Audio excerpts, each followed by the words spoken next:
Yo, Andy, welcome to your first episode as a guest on Due North Outdoorsmen podcast.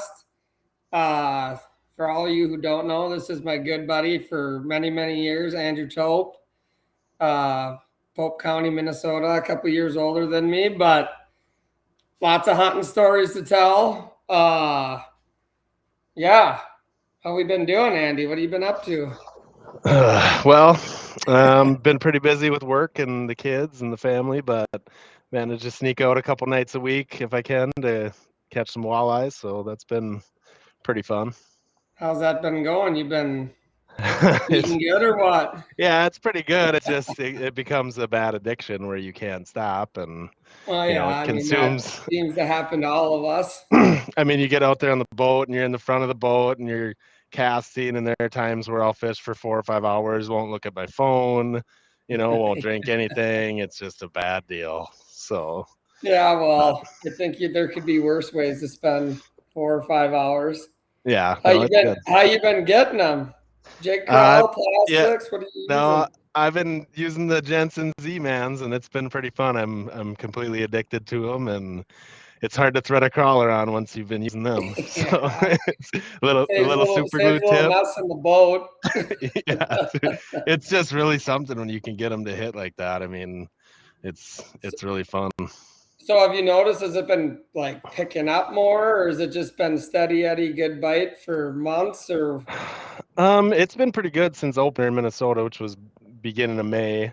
I mean, I've been successful every time out, but the water's been warm. Like this lake I fished tonight was like 70, no, it was 80, almost 81 degrees. The water oh was wow. at the deucer. So, but they were in like 9 feet, probably 8 to 9 feet with like a foot of weeds, and they were just sitting like 2 to 3 feet up off the weeds, and it was Shangri-La. Were they coming up to it or snap jigging or Yeah, what? I was snap jigging, but they like sometimes you got to slow it down. Sometimes you got to put it on the bottom. Most of the time they want it, probably 5 feet off the weeds by the time they hit it. But it's just nice with the live scope because you can learn so much about, when they're going down, and you can kind of stop a little bit and see what they want. So it's So pretty. you're also on the live scope train like almost everybody else is. Yeah. I mean, it's What do you just think fun to about see. live scope? I mean, I like it, but it's kind of like cell cameras to me. Like it's great for the guy that can, spend a lot of time on the lake or in the woods. I kind of compare it to the cell cameras where, for a person like me with the family and stuff, it saves a lot of time, right? Because you're cruising a Oh lot yeah, of water and you're in two finding places fish. at So once. yeah, so I mean, I've heard the stuff about it, but I don't care. I love it. You and I I have mean, had this conversation a yeah. lot about the comparison between cell cameras and deer hunting or forward facing live scope and fishing, and how much of an extreme game changer they both are. What do you think is more of a game changer? I think the live scope probably because you're right there, but Yeah. you're right there. But the cell camera can be abused as well. Like I mean, I'm not gonna lie, I've used it to where you see a turkey or something on the cell camera, and you go out and there's the turkey. So it's kind of Yeah. which it's not. Once you do it, you regret it because it's not. It's just not the way we roll. But I don't know. The live scope is just they're right there, and you can play with them, and Well, and you know, you can kind of see it's size difference or how they're reacting or if yeah. there's a lot there or not a lot there. And Yeah, if they're behaving, then they sit there no matter what you throw at them, and finally you throw the right thing. Which lately, if I can't get them on the plastic, I'll do a jig crawl. But I mean, they're biting one of the two more than likely at this point, you know. So it's kind of like, I don't know. I mean, if the limits get reduced, which I think in Minnesota they're supposed to starting next year down to 4, I think that's fine, you know. But because you don't have, I mean, as fishermen, we don't need to keep everything. Unfortunately, I love eating walleye several times a week, so you know I keep a lot of walleye. But you're keeping eater, respectable, smaller, like perfect eater fish. Like one argument that I kind of always have had with forward facing is like compared to, let's say, a cell camera, is a lot of the times the target that we're after with the cell camera, the end is probably meaning a ranger ride or something, right? They're coming back to the top where like forward facing. Me personally caught a lot more bigger fish since forward facing, and I haven't kept one. Like hopefully people are like, oh, this is sweet that we're able to do this and we're able to find them in spots that nobody thought that they would be, or maybe the abyss out in the middle or whatever. But I'm hoping most of them are going back, you know. I mean, unless it's your dream target, you know. I mean, I see like the first lake I was fishing pretty hard this year. You can see the bait balls like a foot under the surface, and I actually think they're walleye fry is what they are. Yeah. But they like the walleyes will come up a foot below the surface or 6 inches below the surface, where without live scope you'd never see. Like you could honestly probably throw a buzz bait at these walleyes and they would. You could. Yeah, them, we were just talking about that. or a spinner bait, you know, or whatever. Yeah, like just I've had throw them, a top water, and I know they would crush it because they're so aggressive. But you know, that's one thing, and like. You know, the other thing is like, you know, Pisky was keeping, you know, I used to keep 20-inch walleyes, whatever, to eat them because I love eating them. And as the years have gone by, you know, that 14, 15-inch walleye to me is premium. So if they're over 16, I don't keep like a 17-inch walleye or bigger does nothing for me. Like they're fun to catch, but it's not like I get a little mad. Like filling the freezer. Yeah. So like when I was, you know, this one lake, there were a lot of fish over 20 inches, a lot of under too, but I was catching some nights I'd catch more over 20 than under, and I was like, I wasn't happy about it. You know, it's still fun, but I want my eaters, you know, because I eat them. I mean, I have so much mercury in my body, probably it's uncontrollable, but yeah. So you know, and like anyway, so Pisky he would keep 20s, you know, like everybody else, and then now I kind of got him on the 14, 15-inch train. He's like, they're just so much better because they are. I mean, they taste way better. Yeah, they taste pretty good. Yeah, I know. My wife likes the smaller ones, and I don't know, they just taste, especially frying them. I mean, pretty hard to beat. Yeah, they're so good. We just had some today. The kids hammered them for lunch, so it was. Yeah, the kids love them too, don't they? Oh yeah, they love it. Yeah, so there's not a lot better than, because you don't really like to freeze fish either, do you? You catch what you're gonna eat. Yeah, I refuse to freeze them, so yeah, I only eat them fresh. So yep, I get about 8 days in the fridge. I rinse them every single day with cold water, and then drain all the water to keep them, you know, not soggy in water or whatever, waterlogged. But yeah, they keep for probably 8 days in the fridge. So that's, I mean, 6 walleyes for a family of 5 that lasts less than that. So yeah. So yeah, it's good. But no, the live scope has changed it. I mean, honestly, I can't get enough of it. I mean, it's just addicting.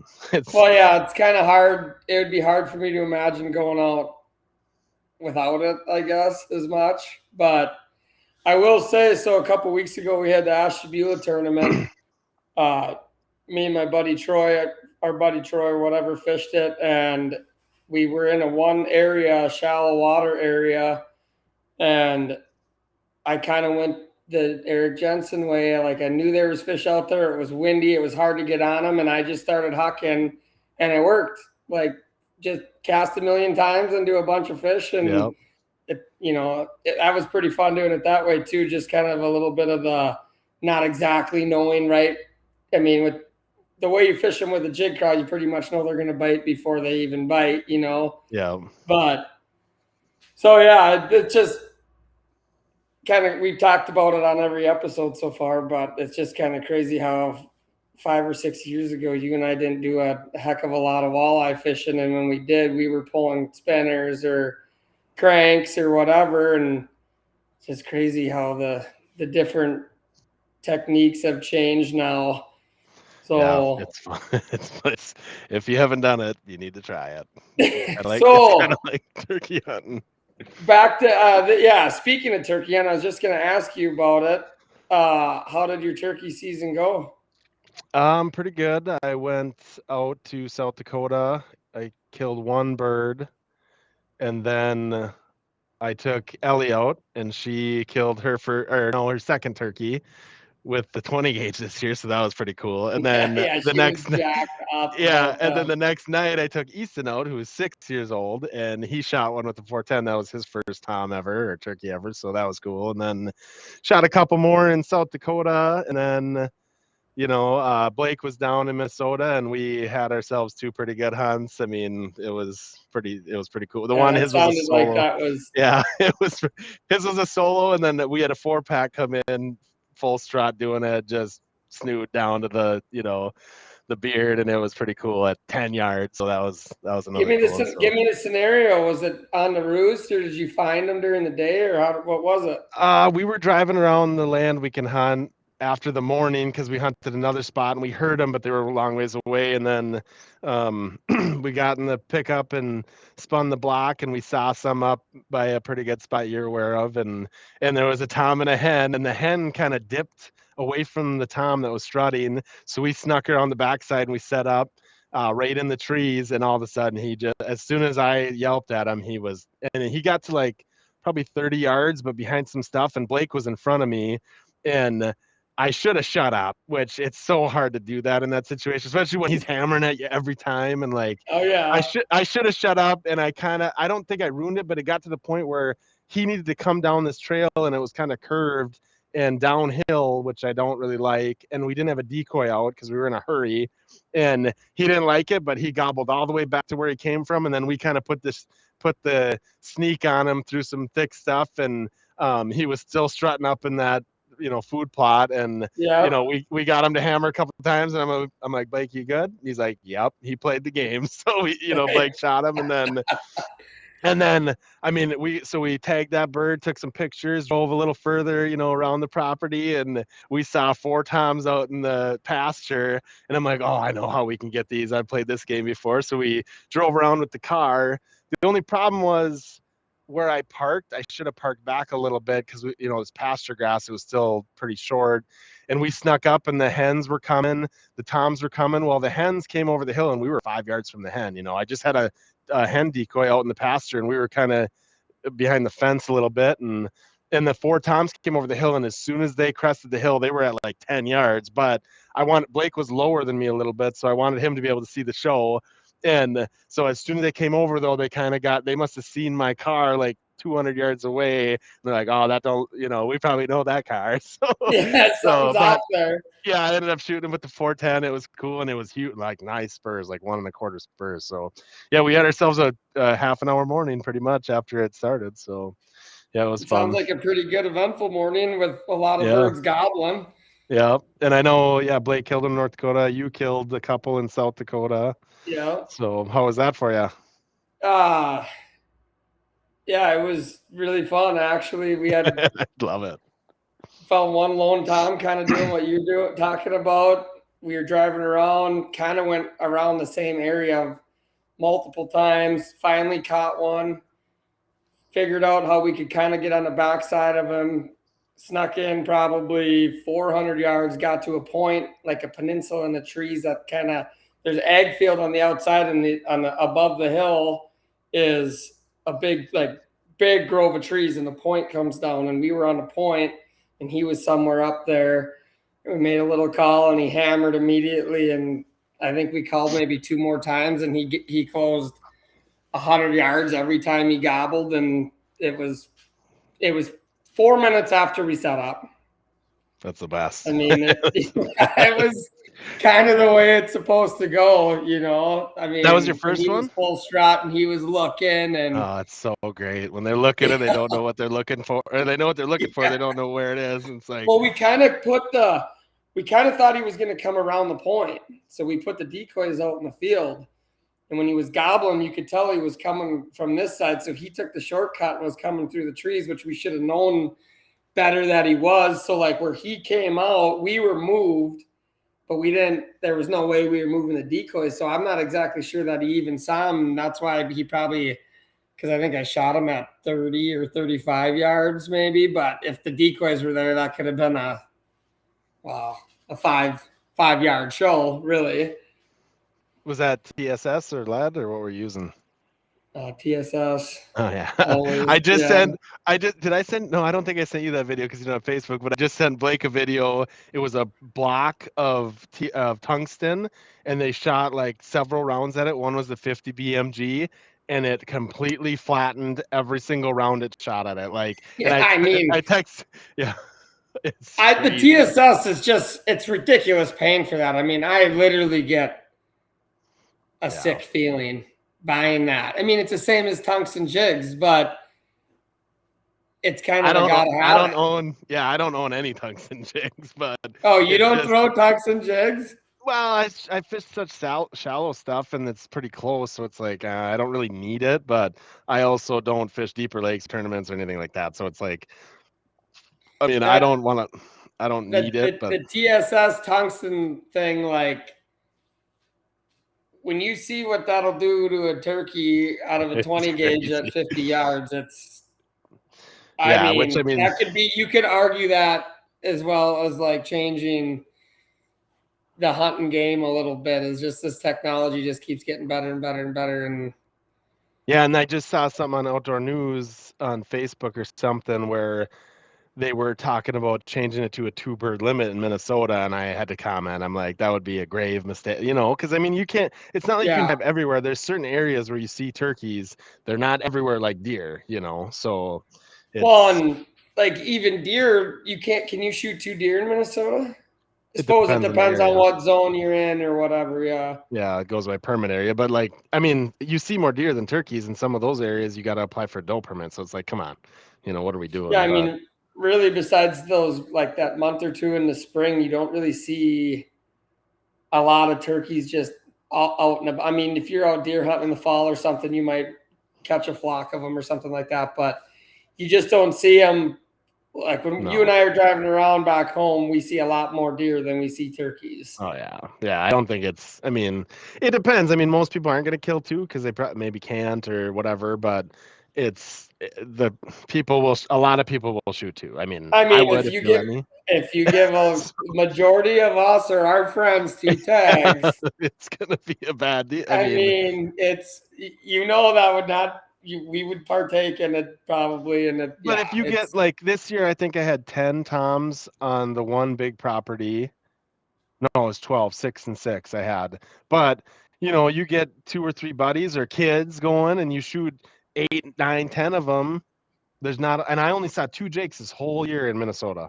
So it's like, that's strange, but you saw a bunch of toms. Yeah, a lot of time. But if you kill those toms, what's going to replace it if it has a bad hatch? So I don't know. It's not a good.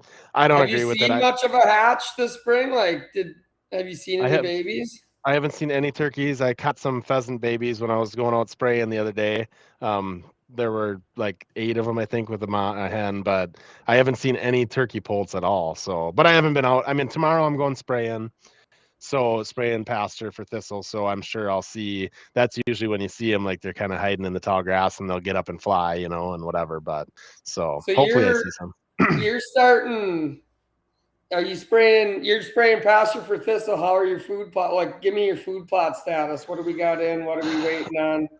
I have on a 40. I have like 2.5 acres of corn, which has been pretty wet, so it's not and it got hail damaged a couple weeks ago, or a month ago, so that doesn't look that great, but it's coming back. And then I have another plot of like 2.5 to 3 acres of corn. That one looks pretty banger, but it's a little lower ground, so like the outside edges are flooded out. And then the one northeast plot I have is banger. Like I got 16 rows of corn in the middle, soybeans on the outside, and all the way around the edge. So that one looks pretty good. But do you have that one fenced off? No, that's the one in the pasture that I have. I sprayed that. I burned that one down, but I haven't. That'll be end of July or whatever with brassicas. So. Brassica plot on there. Yeah. So I know you've had trouble before with them eating your soybeans prior to season opening. Yeah, but this year the soybean rotation is better. So like up in the Northeast 80, there's soybeans there. So I got, I can plant soybeans and get away with it. But anything on the main parcel, good luck, because, well, you know how many deer are out there. So Well, yeah, it's pretty brutal. there's a deer problem up there, Yeah. which is a good problem. Love that for you. Yeah. Yeah. So, I snuck one camera out a couple weeks ago, and I got a decent, I don't know, 17-inch wide, 16-inch wide, 4x4. do you I know don't him? know if he's gonna. I don't know if I know him. He's got quite a bit of growing to do. There's another one up there that has tall brow tines and like hardly no main beam, but he's got like thick bases, heavy bases. So I had four decent, like probably 2.5 to 3.5 year old deer up there last winter that I know made it into January, and then I pulled the cameras. Never found any sheds. I don't really have a ton of bedding up there either. But there's a bachelor group of 4 up there right now, and as of right now, I don't recognize any of them. So there's a lot of deer up there. We'll see what happens, I guess. There's another one, that Crab Claw. You remember him from last year? Yep. I found him back, so hopefully he grew up a little bit, and yeah, I mean it's go time. 4th of July weekend coming up here. I think all cameras are getting deployed, and I think I'm gonna go do some spraying too, like what you're talking about. I got some food plots that I kind of gotta burn down just like you do and get ready for brassicas. What are you doing? Like middle of July, or wait till the rain, or what?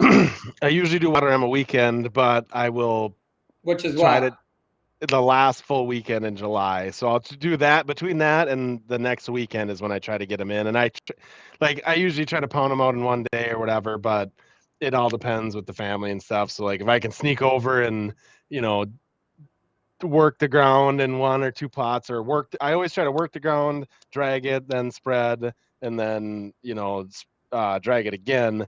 But you can't really bounce around, because if you work it, then you get a hard rain. You got to work it again. So it doesn't really pay to try to work everything and then come back around. Plus I'm So you hauling try all to my do it stuff. all one fell swoop.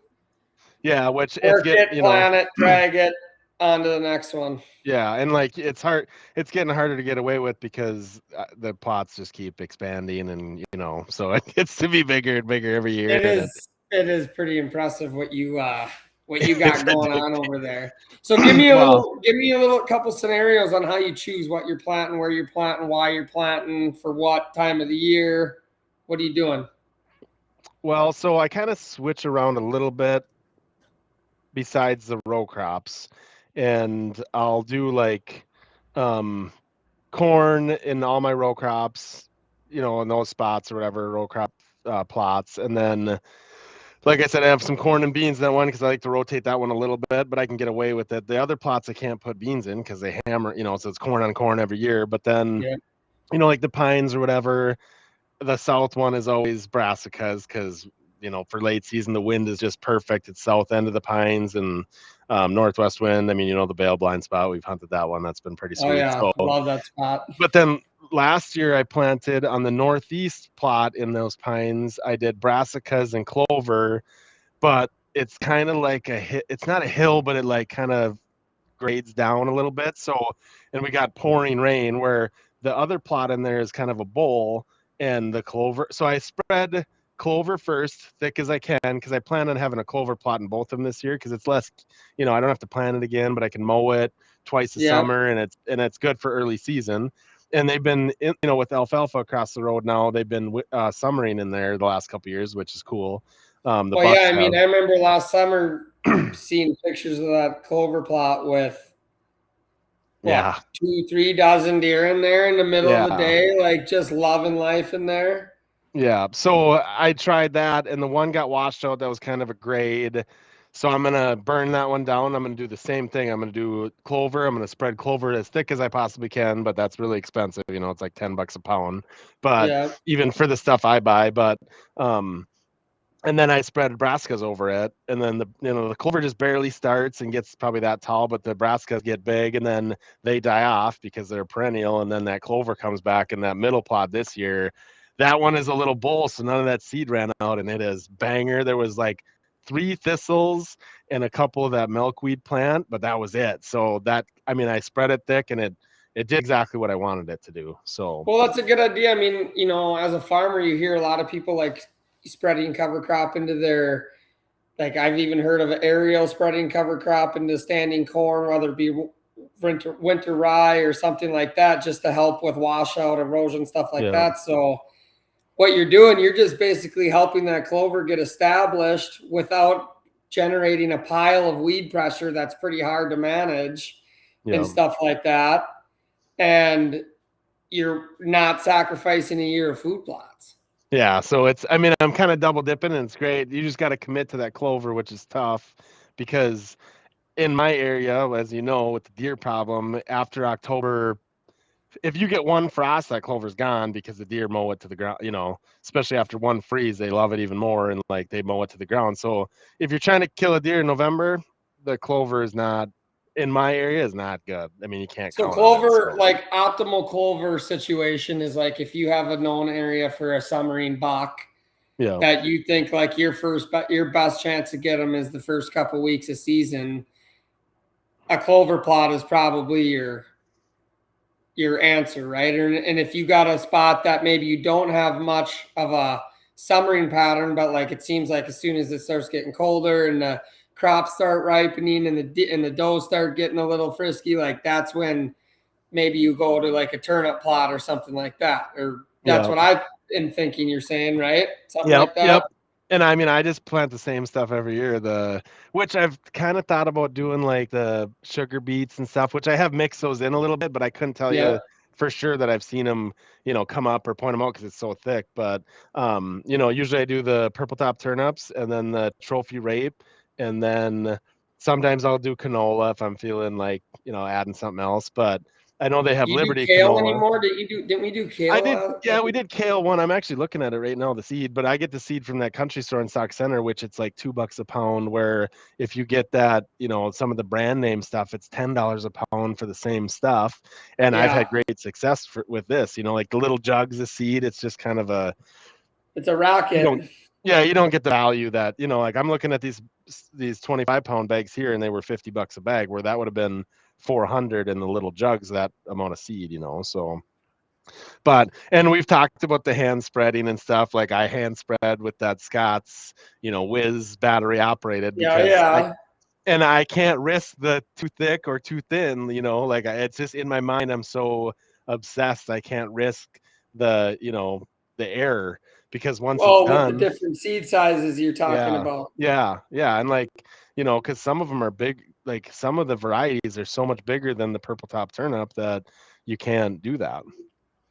Well, yeah, last year the deer that I killed, or the plot that I killed my buck in out here last year, I those turnips were way too thick. I mean, they look great, lush green, great for a picture or two in the summer, but really like they didn't have like the big bulbs, and like they kind of looked like they were stressed out just because they were competing too much, too tight together. And like I Yeah. know your thing with your whiz spreader, don't you like even like the speed at which you need to walk I or have to slash walk. I run? have to walk as fast as I can without running, pretty much. And then it throws to the left more than the right. So like I'll go down, and when I come back, I gotta space out like 10, like 8 feet. But when I come back the other way, you gotta go tight up next to that, because it doesn't throw to the right as much. Yeah, it's a game. It's just dumb. But Well, and you that's know, just yeah. And you've had lots of years of. I mean, you've been planting food plots for it has to be north of 10 years now, isn't it? Yeah, I mean, we did a lot at my grandpa's land that was smaller scale, but now it's gotten blown. It's ridiculous. But yeah, I mean, it's trial and error. Like nobody's gonna do it perfect. I mean, I remember when I first planted the brassicas that we did them too tight, and we planted them in June, like had no idea, and they were garbage, because if you plant them too early, then they just mature and they shrivel up. You'll still have your bulbs, but the major forage is that, that tall layer of green that they Oh want. yeah. and I mean, That's you've seen them crazy take, watching those deer just like grab a hold of one of them and just make it disappear. Yeah, like 18 to 24-inch like stock or whatever you want to call it with no leaves, and they just keep chowing it. It's like a spaghetti noodle just down, It's like, and then you could just tell when the fawns come out and they're just jacked to be in there. Like, oh, I mean, I've never, it's weird. I've tried the turnips before they froze, but I've never tried to eat them after because people eat turnips. I don't know why, but I've never tried one after it's frozen and the starches have turned to sugar. So maybe I should do that this year and just see. Yeah, because that is the other big deal is right after they freeze, it turns to sugars, and that's when they absolutely love them.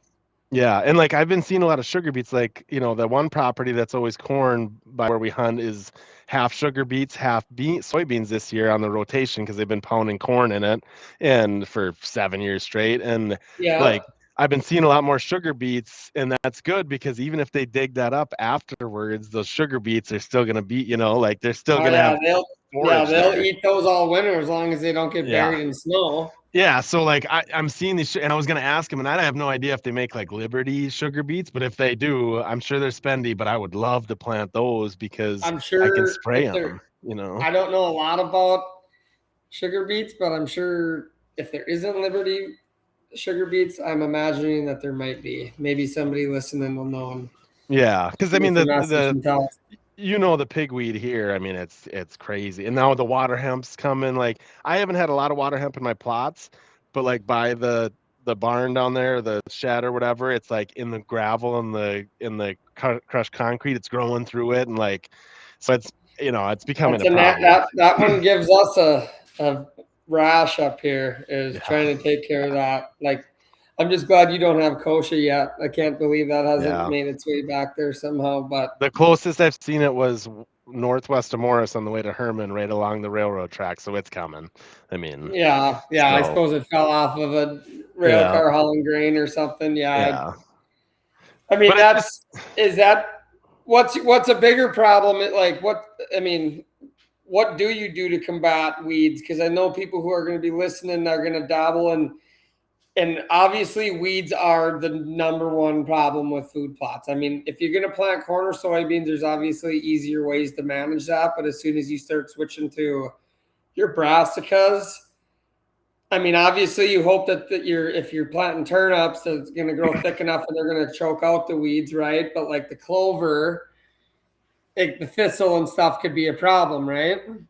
Yeah, but like I got Raptor from you many years ago or whatever, and I still have that jug with like half, it's a little jug, and I'm gonna try it. I just don't know how much to spray because I'm not going gallon work per acre or whatever. I'm just trying to cover the whole food plot with Ranger and make sure the weeds die. Yeah, and so it's like, God, do I put an ounce for 10 gallons that it's gonna take me to do this half acre plot? You know what I mean? I have no idea, so it's kind of scary, but I don't know the rate. Everyone wants to ask how many gallons per acre. Well, I have no idea. Sometimes it's 30 gallons an acre, sometimes it's 20. It depends on the speed and turning around and the overlap, so. Well, I mean, you're not trying to do exact precision. You just don't have that kind of technology and I mean, I don't either. I got the Ranger sprayer that goes in the back and I try to guess and on X map on okay, this is how many acres I got. I should have this much spray. And then you get done and you're like, well, why do I still have spray left? Yeah. Where do I go over it again? Yeah, and it's so weird a guessing game, and you might have to make a trip back out there the following week to get where you skipped or whatever. So that kind of happened to me on that northeast plot, like with the corn in the center and the beans on the outside. The corn looks great. That got cooked, but the soybeans on one side, it was straight pigweed and some water hemp in it, but it was like a foot tall when I sprayed, and I let it go a little longer this year because I wanted to, I kind of want that bed of weeds underneath because I think it helps when they're dead to not, promote other growth. But that's just something made up in my head. I have no idea if that's true, but I sprayed it, and I know I hit every square inch of that plot, and it was like there were streaks where there was still pigweed coming up. And what happened was when I looked at it, the dead plants that were taller, well, those were, when they were alive, they were covering that lower like layer of weeds. And so the spray never hit it. Well, I did go a little bit faster this year, which I think I went like 11 miles an hour, which I have no idea, but it obviously worked in everything else except that one plot where the pigweed is bad. But so now tomorrow I got to go back over there and take some liberty and fry the rest of it. But yeah, the spraying game, I mean, it's not precise, but Well, get this morning I think this morning we had 6 loads of soybeans left to spray, and we were like, if we do this perfect, we'll be done by noon. Go hit the golf course. I'm going fishing tomorrow. Like, life is good. You're gonna have a great weekend. Great 4th of July. And I get a call from Grandpa Thursday, Men's Day, so he doesn't come to work that day. He goes and plays 36 holes. He calls me, is like 8:30. Do you are you still spraying? I'm like, well, yeah, I'm on my 3rd load. Do you look at the radar? I'm like, no. Well, there's a big one and it's coming towards us. And like last night I looked and it was like 4 p.m. was the big chance, so I wasn't even thinking about it. I get my load sprayed out and I'm on my way home and it starts downpouring. So I imagine in a couple of days I'll go out and see if I have to go respray some of that. But I mean, it's just a never ending battle. And the one thing is it seems like the weeds are winning. Yeah, they're always going to win. Like they are adapting and overcoming anything that we can throw at them. And it's like, I don't know. I mean, well, we've talked about it too, like the resilience of animals like deer and coyotes and whatever else. But then you brought up the weed thing to me and I'm like, yeah, man, like they are, like animals are tough, but weeds, like plants are another level. Like they just, I mean, it's uncontrollable. You go out and fry these things and 3 days later, the bottom third of the plant is grass green. Yeah, see, so we started spraying on the pasture for thistle. We did an ounce of 2,4-D, an ounce of dicamba because the Graze Next was way more expensive or whatever. Yeah. So we did that, and like I took the spray coop out a month ago or a couple weeks ago and sprayed, and sure enough, I got stuck in some water, but wet spot, and 2 hours later, it was raining. I'm like, I don't know. And then so I'm Googling the rain safe and it says 4 to 6 hours for both or whatever. I'm like, well, this is, whatever. And I came back a couple days later and every one of them thistle plants went like, whoop, like that. They were all dead. So it worked. But well, I think a lot of that rain fast stuff is like just kind of covering their ass, if you will. Like, yeah, I think part of me thinks that a lot of it is if it just dries on it. That's what I think too. Yeah. But I don't know. We'll see. It's nonstop.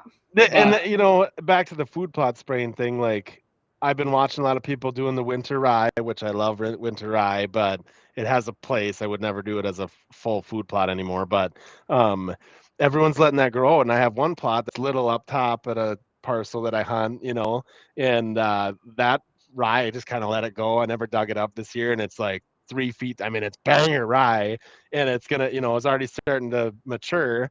And I'm like, I'm just gonna leave that because what I'm gonna do is I'm gonna mow it, and then, which I've done in clover plots before, like mow it after it matures, and then those seeds go everywhere, and then I'll disc it, and then spread brassicas or clover or whatever, and then you get that rye, that comes up too. Yeah, and it suppresses the wheat. I mean, it's a great thing. But anyways, most people are doing that. Like you got the Ferminator drill or whatever. Yeah. They're letting that rye mature out, and then the next year they'll come in or whatever, or late season, later plots, they'll crimp it or roll it, whatever, and then they'll go in and plant with like the Ferminator or whatever, and like no-till into it. Yeah, and like I don't have that ability at this point, but it would, like, it's interesting because you're not using any chemicals, you don't lose your soil, with the wind and the stuff that's been going on with the soil, and it's like, man, how much and you guys have a lot more trees than we do. It's the wind is like, I mean, fishing all spring, it's just been like 30, 40 mile an hour winds. During planting, spraying season, like it's just the wind always seems like it's blowing, and like Yeah. One thing I could think about that rye and like no-tilling into that, like you got to imagine if there's moisture underneath there, that dead rye mat over top, if you do end up with like a drier growing season, that's got to help retain a little bit of the moisture too in there, and at least help get it germinated or whatever, and help get your crop started. Yeah. But I haven't figured out that fermentator very well. I've overseeded. I got to figure out how I can maybe plug some holes. Like I know you and I talked about this year. I should have seeded maybe a swipe and just see like how thick it actually came up and see what because I don't know. I can't seem to quite dial that thing in. It just seems to be a carpet when I'm planting turnips. There's got to be a way we could put some covers over, like, still leaving a little slit, but just enough for some seeds to slip through of a certain size. Or And like then, plug every hole but I maybe. don't know, like think about corn or beans. If you did that same concept where you just widen the rows, but your population was still too much in the row, what's it Yeah. gonna, So I don't know. And turnips they're so picky about that I Yeah, don't. but they're still spread. Yeah, yeah, that's But I true. don't know how if there's going to be. I don't know. This will be an interesting year. I'm going to plant a bunch of it. I'm thinking I might dabble with some alfalfa. I have a tough piece over here that's kind of salty, and soybeans don't grow very good in it. Corn doesn't grow very good in it. Well, there's this like high salt tolerance alfalfa that I planted out there, and last year and this year it's just like it's unbelievable. And I got some tougher areas where I could maybe put a few food plots at. I know that a lot of the stuff that we plant probably won't do very well. So I'm thinking about trying some of that and just see. I mean, it's also a good one that you can kind of mow, and it's a little bit Yeah. easier to take care of weeds in there as long as you don't have a ton of like foxtail barley or I would obviously try. thistle and kochia. You should almost try to do that with the Nebraska concept. You know what I'm saying? Like plant the alfalfa as thick as you can, and then put the brassicas over it, and With drag it. drag those brassicas in or whatever. What was I gonna say? Oh, yeah. So we were talking about the rye thing or whatever. To jump back to that, Yep. I saw something from Grant Woods. I can't remember. I don't think I call him Dr. D or something. I can't remember what his nickname is, but he was talking about the difference between dirt and soil. And this is kind of crazy because when I've had my rye where I let it go, like that one plot I'm talking about, when you go out there, you can see that there are worms in the dirt. And he like did a comparison where he was like saying, this is soil where you grab a root system, grab the plants, and there's like life in the soil, compared to like the dirt concept where I'm burning down my brassica plots in end of May so that nothing can survive. Well, that's not good for that dirt. And I'm making this, I have no idea if this is true, but it just seems like it's just dirt. You know what I mean? Like the soil, it seems like there's like organisms and centipedes and stuff in it when you have that growth. So I think that, and maybe that's not true, but from what I've seen, it seems like it's more nutritious. But Well, like all that growth, if you think about it, all that growth after winters of breaking down and freezing and tilling and putting it back into the dirt, all that turns into like microorganisms. I mean, that's all good stuff for your soil, yeah, like that's why you don't see people burning off the corn stubble to get rid of it, yeah, or not very often or not on purpose anyways. Like you want to incorporate that back in and try to give back its organic good organic matter, stuff like that. Um, but just anything that you can do to help save or maintain, I should say, soil. I mean, obviously we want food plots and farm agriculture and everything around. So the better we can do as stewards, one of which is stopping topsoil from blowing 300 miles when it's we just get a weird west wind. because like I mean, last year I pumped a bunch of nitrogen in my corn plots, and I couldn't tell you that they looked any better than years before. You know what I mean? Like I spread, and it was a process, and I spread nitrogen over every single corn because I've been doing corn on corn, and it's just like, and maybe you know the answer to this, but I don't know. Obviously, the corn's eating, or the deer are eating the corn, the corn, and it's like how much nitrogen is that all going to the cob, or how much is there any leftover nitrogen that goes back in the soil from the corn plant if the cob is all gone? You know what I mean? Like it just didn't seem like it made any difference when I fertilized. So I'm like, why am I spending the money on that fertilizer? You know what I mean? But I'm also Well, and not that's going to keeping be track. it's tough to give that the eyeball test, like Yeah, obviously nitrogen is a huge component to growing big corn yields. But unless you're weighing it or combining it or knowing, like it's hard to be like, oh, the deer seem like they liked it better this year or that year, Like with that being said, I don't think if you're in a corn on corn situation, I don't think in the deer food plot area of the world, I don't think you probably need to do something like that so every often. year. Like Yeah. maybe a once every couple year deal or whatever, or just maybe rotate or however you're gonna do it. But I mean, I've been walking around deer plots for a lot of years, and like that's just good heavy soil, and it's you can seem to always grow pretty good crops in there. It's just like Pisky rode in the tractor this spring when I dissed up the swamp plot Yep. or whatever.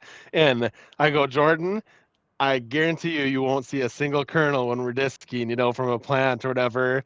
And the first 10 feet, I'm like, oh yeah, and watch for sheds.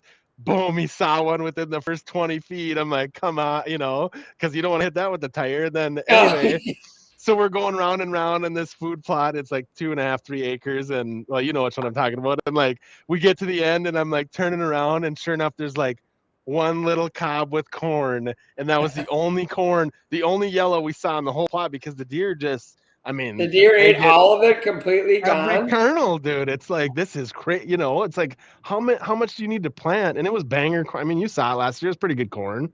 So it's like, Well, good I left a Lord. whole bunch up north here. I probably left 2 planter swipes for 100 yards, and they didn't. I mean, they ate a pile of it, and the pheasants ate a pile of it, but there was a pile of.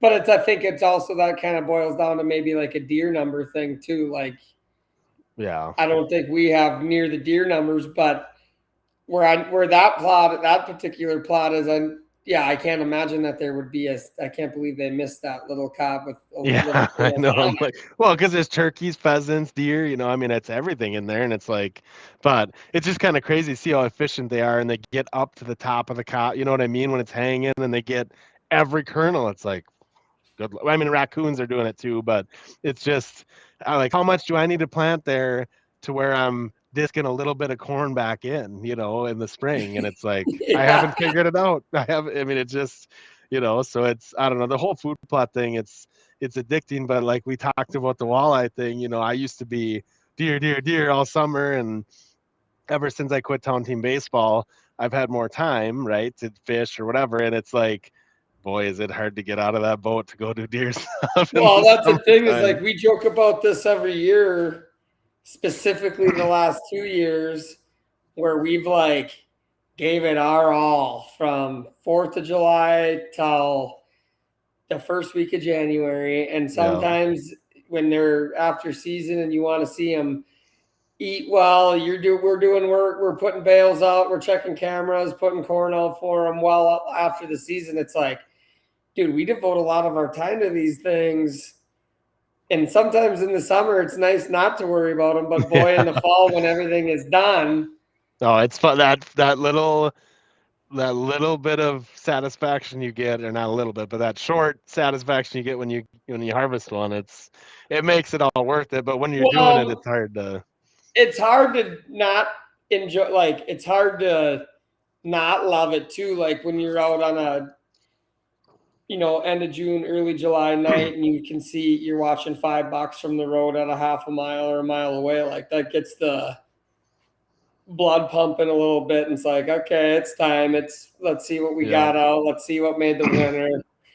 See what's lurking around. I mean, this is kind of the Yeah. best time of the year, really. You start getting cams out and start seeing starting to pattern them just a little bit, especially out here with us being able to hunt them so early, the beginning of the season. It's kind of I shouldn't say easy because I see one velvet hanging back there, but we don't have a lot of velvet bucks. But Yeah. right before the season starts, we always like, oh, what are we gonna do when we when we tag out on the opening weekend, and it just seems like it gets harder and harder every Yeah. It doesn't year. happen. They're like that obnoxious weed. Like they're getting smarter, dude. I know Yeah. they are. They play the wind way more. Like we never used to get hosed as bad as we do now. I mean, you can have a 3-mile-an-hour wind in your face. You remember this the weekend before Moose, Oh and yeah. a doe wins us. Oh, Like, I mean, how just a tiny little swirl. It's just like what they're. I don't know, man. when They're the last 3 weeks there wasn't a doe in that field, and then all of a sudden that night we try to hunt it. All of a sudden the bachelor group is there, and then it's does. It's like, what do you do? Where do they come from? And how do It's like they they win know. us? So, like, if they're winning Yeah. us we got the win in our favor, and they're still winning us, it's like this doesn't seem like an even playing field, even though really it's plenty even with Yeah. the food plot and the scouting and the Yeah. cell cameras. I mean, it's plenty even, but sometimes it feels like they have the upper hand. Yeah, I took Ellie and Everly last night. I looked at Jarek. I'm like, hey, can I go look for deer? Because I haven't really looked, this year yet. Yeah. And I usually know where they're hanging out based on the crops. And we went for a little ride, and then of course we had to go to the park afterwards. But it was fun, and it was Everly's birthday. And anyway, so we get on that back high school road there, whatever, and I look to my left, and all of a sudden I see a giant out. Nothing I can hunt, but I'm like, boom, slam on the brakes, spin it around and go back. And I roll down the back window for them, and they both saw it, and it was a huge 10-pointer, full velvet, obviously. And then two other little bucks were a little ways away. But when I stopped after I whipped around, he must know the program because he took off like a bat out of hell, just Oh wasn't yeah. hanging around. You weren't the first person to brake check him. Yeah, probably not. And then we saw that nice one, where we can hunt or whatever. And so it's just good, like the kids get to go for a little drive and the sun's going down, and seeing Well, those they'll deer. remember those a lot Oh those yeah. times a lot more than you think too. Yeah, so it's cool, like they don't really care, but they're like, oh, that's cool, they don't really get it, but it's they're gonna get it. Oh yeah, They it will get it. definitely runs in the family. Yeah, so no, it's cool. I mean, summer scouting, I used to do it a lot more, and you talk about cameras, like I don't really run cameras until September 1st because I got a sizable fleet, so it costs a little bit of money. So I just turn them, and I drive around so much, towards September, I usually have them pretty dialed in by then. But yeah, the cameras they're fun. It's Christmas every morning, and then you text me like, and I didn't even download like restore the app or whatever to look yet, but because you share your cameras or whatever, and I was Yeah, like, I yeah. don't know if I want to get into that yet because it just makes me want to activate mine, and it's Andy, it's money. time. It's time. It's not time. It's not time for me because I'm not all or nothing. I gotta activate all of them or whatever. But so yeah, no, I'm looking forward to it, but it's just hard when you can go get that drag going. It's hard to get into it. Would But you how disappointed were you when we found out we didn't get drawn for elk hunting this year? yeah, that was tough, dude. It's just like it's kind of it's hard for me because I have kids at home and stuff, and it's hard to leave for that time. But it's like we haven't been there since 2020. I'm Yeah. dying to get back on that stupid, brutal mountain, to get up there again. But it's And like, we're in a lot worse shape than we were 6 yeah, years I know, ago, and too. like it's yeah. So I don't know. I was like, it just guarantees that next year we're getting. I mean, 100% next year. So it's like Well, yeah, it's I mean, fine. now next year it's kind of like more of a formality, and it obviously gives Blake, which I didn't even mention. Blake's got a lot going on right now with Yeah, moving and new baby on the way, and seal coat and ramping up. So that's why, and by the way, that's why Andy he'll probably be filling in for a while, and we'll probably see Andy on the show a little more often than most viewers probably would want. Anyway, yeah, probably. anyways, but so yeah, that's kind of where we're at with that. But I mean, I think it was maybe a little bit of a blessing in disguise for him, and with I know Grandpa's like, I don't care, we'll get drawn next year, and it ain't. Everybody keeps talking about how it's my last time. I don't think it'll be my last time, so Yeah. he's obviously raring to go. But I was legitimately concerned if we got drawn about my physical shape that I'm in. Like, If we can get that route that I showed you that the old guys when we were rifle hunting made it up there. It has to be easier. It has to be. I mean, it's higher The whole elevation. You're breathing not. through a straw with a nostril shut is like the hardest part, though. Like the 10,000 feet elevation, or 8 to 10,000, and Oh yeah, it's. I don't care how flat of a trail you're gonna find us, Andy. It's Oh, gonna it's gonna take us suck. hours. Well, like I remember the first time I went up there with you. I don't know when it was. 16, was 2016. it? Yeah, something like that. And I just remember getting like after you get on the gravel, not long after you get on the gravel, you're going. You start ascending or whatever. And like I remember sitting in the back seat of the pickup. I'll never forget it. And no windows down or nothing. And I'm just like, I'm looking out and seeing all the cute, cool views of these tall trees. And I'm like, and all of a sudden I'm like, God damn, it's hard to breathe. I'm like, and we weren't even that high yet. It was like 7,000 feet. I'm like, oh, this is gonna suck. And I had the air, the air canisters. The compressed airs that we all thought you were Oh. nuts for bringing. I can't believe you're bringing that. Hey, Andy, you got any more of that? Oh yeah, every time I was just passing. They helped a little bit, Do but you remember your load change yeah, from the first time you went to the yeah, second time you went? yeah. Bringing trail cam, non-cellular trail cams. I mean, I had everything under the sun. Batteries. You had you had a Oh. garage sale in your Yeah, backpack. that was, and like now it's like you pack that when we put the tarp out and pack, or when last time we did it, it's like thought I needed that. Nope, don't need it. Don't need it. We're just skimping on everything. You don't want one extra bullet because you don't want to have that weight. It's just crazy. And I imagine it'll be even Well, worse the next time. when Grandpa first took us out there, we always made 2 trips up there. Like we would pack tent, camp, and some food, and tent, sleeping bag, food. We'd go up there, and then the next morning, which is generally a day or two before the season opened, we go back down and get the rest of our gear and go back up. And I know, like, you and I made the executive decision when we started going, like, nah, we're not doing that twice. We're going to do it once, and we're just going to take our time and be miserable. And we are completely miserable. How many times the first year did I tell you, oh, we're halfway now? Yeah, you lied to me. I couldn't believe that was.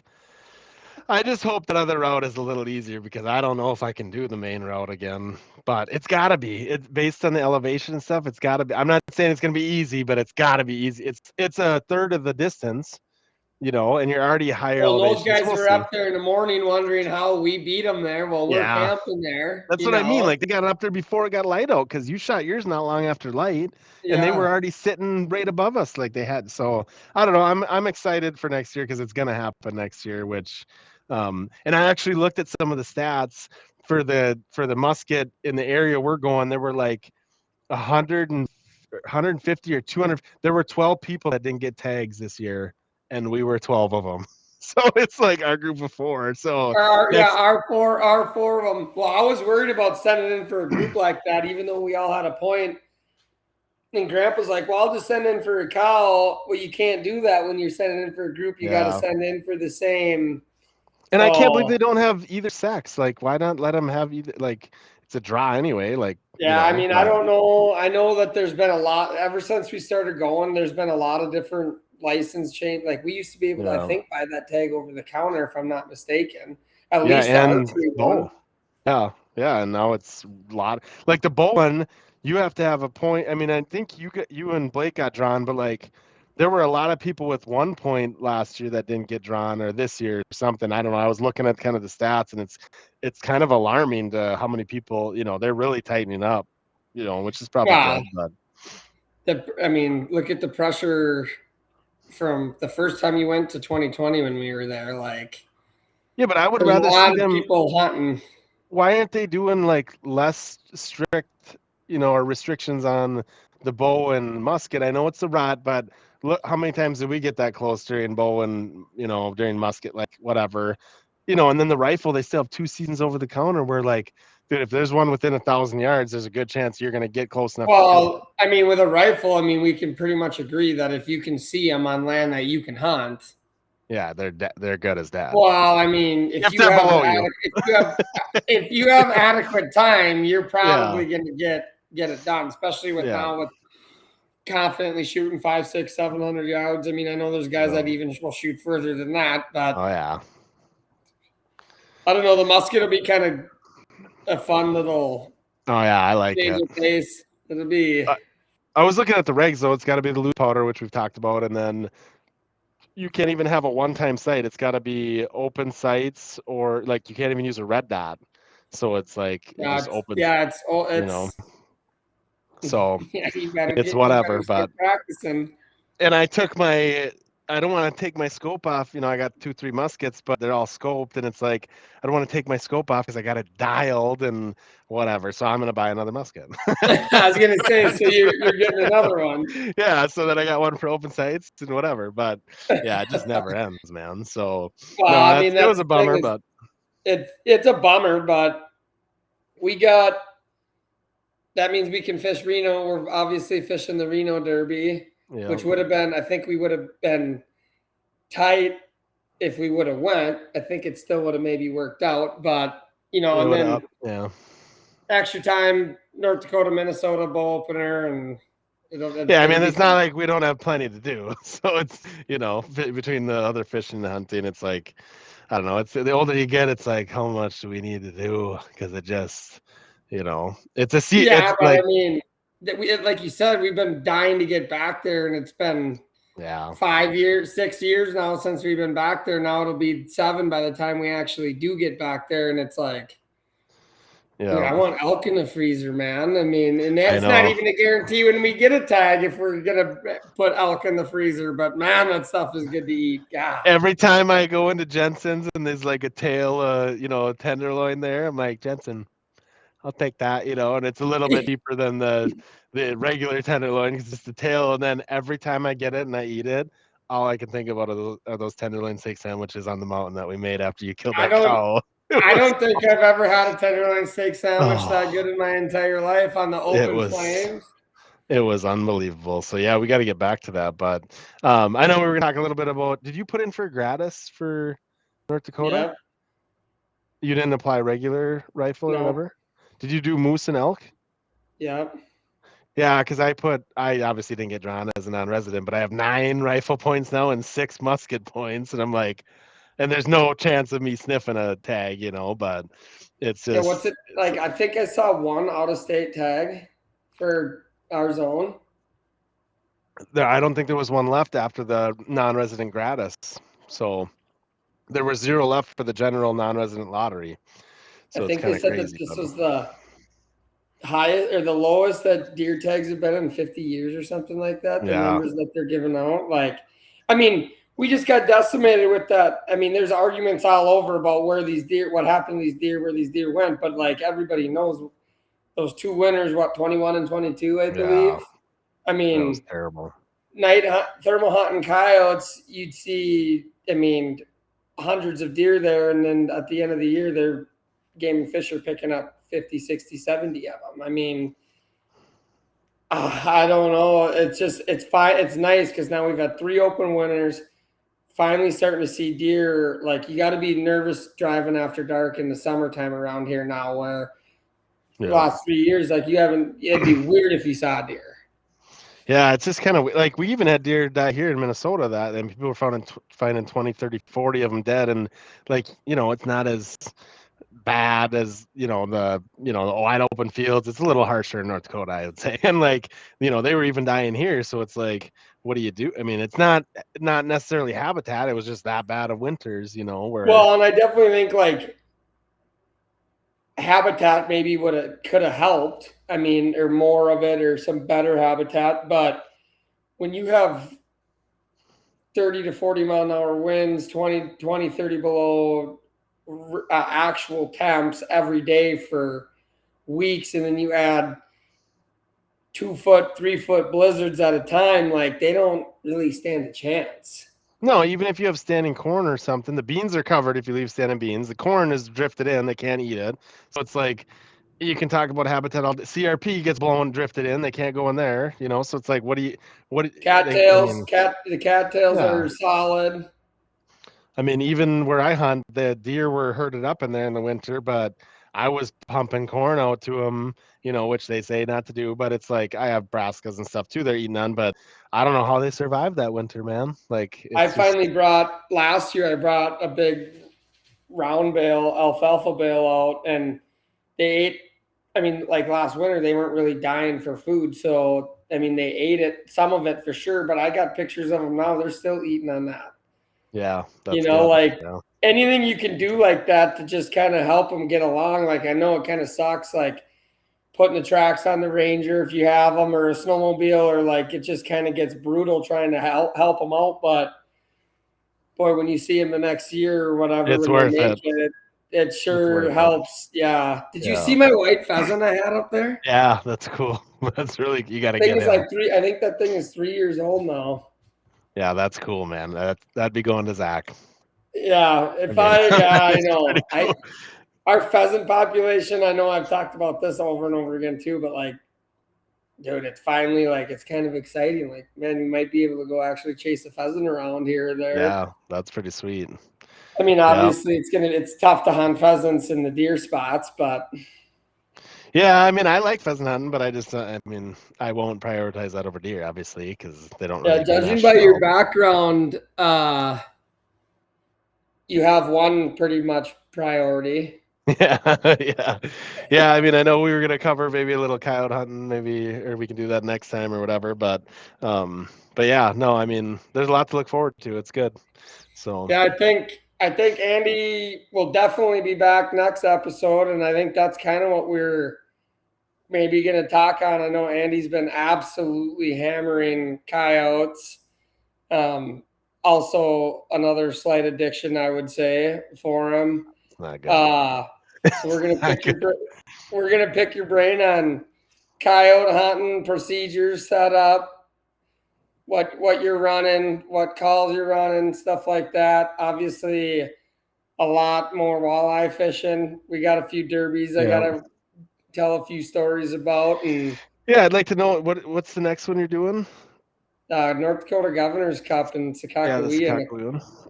I think that's like the 17th and 18th of July.